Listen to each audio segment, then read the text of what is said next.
ದಿನ 18ಕ್ಕೆ ಸ್ವಾಗತ. ನಾನಂತೂ ಬಿಸಿಲು ಗಾಡಿ ಓಡಿಸಿ ಒಂಥರ ಮೆಂಟ್ಲಾಗ್ಬಿಟ್ಟಿದ್ದೀನಿ. ಏನು ಮಾಡೋಕ್ಕಾಗಲ್ಲ. ಇವತ್ತು ತಿಂದಿದ್ದೆ ರೈಡ್ ಮಾಡಿದ್ದೆ. ಸೂರ್ಯ ಅಂತೂ ವತಾರನೇ ಬಂದ್ಬಿಟ್ಟಿದ್ದ.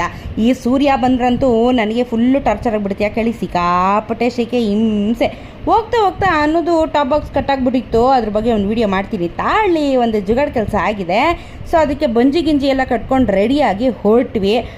ಬರಗೆಟ್ಟಿದ್ದ ಬಾಯಿಗೆ ಇವತ್ತು ದೋಸೆ ಸಿಕ್ಕಿದ ಚಾನ್ಸು ಅಂತ ಚೆನ್ನಾಗಿ ಮೇಯ್ದ್ವಿ.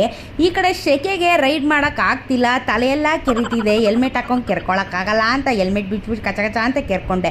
ಕೂತು ರೈಡ್ ಮಾಡಿ ಎಲ್ಲ ಕಡೆ ಹುಣ್ಣಾಗಿ ಬೊಬ್ಬೆ ಆಗಿದೆ. ಅದಕ್ಕೆ ಸ್ವಲ್ಪ ಕುಂಡಿ ಎಕ್ಸಸೈಸ್ನ ಮಾಡಿ ರಿಲ್ಯಾಕ್ಸ್ ಮಾಡಿಕೊಂಡು ನನ್ನ ರೈಡ್ನ ಕಂಟಿನ್ಯೂ ಮಾಡಿದ್ವಿ. ಇವತ್ತು ಎಂಟ್ರಿ ಆದ್ವಿ ರಾಜಸ್ಥಾನದ ಮರು ಭೂಮಿಗೆ. ಈ ಕಡೆನೂ ಮರಳು, ಆ ಕಡೆನೂ ಮರಳು.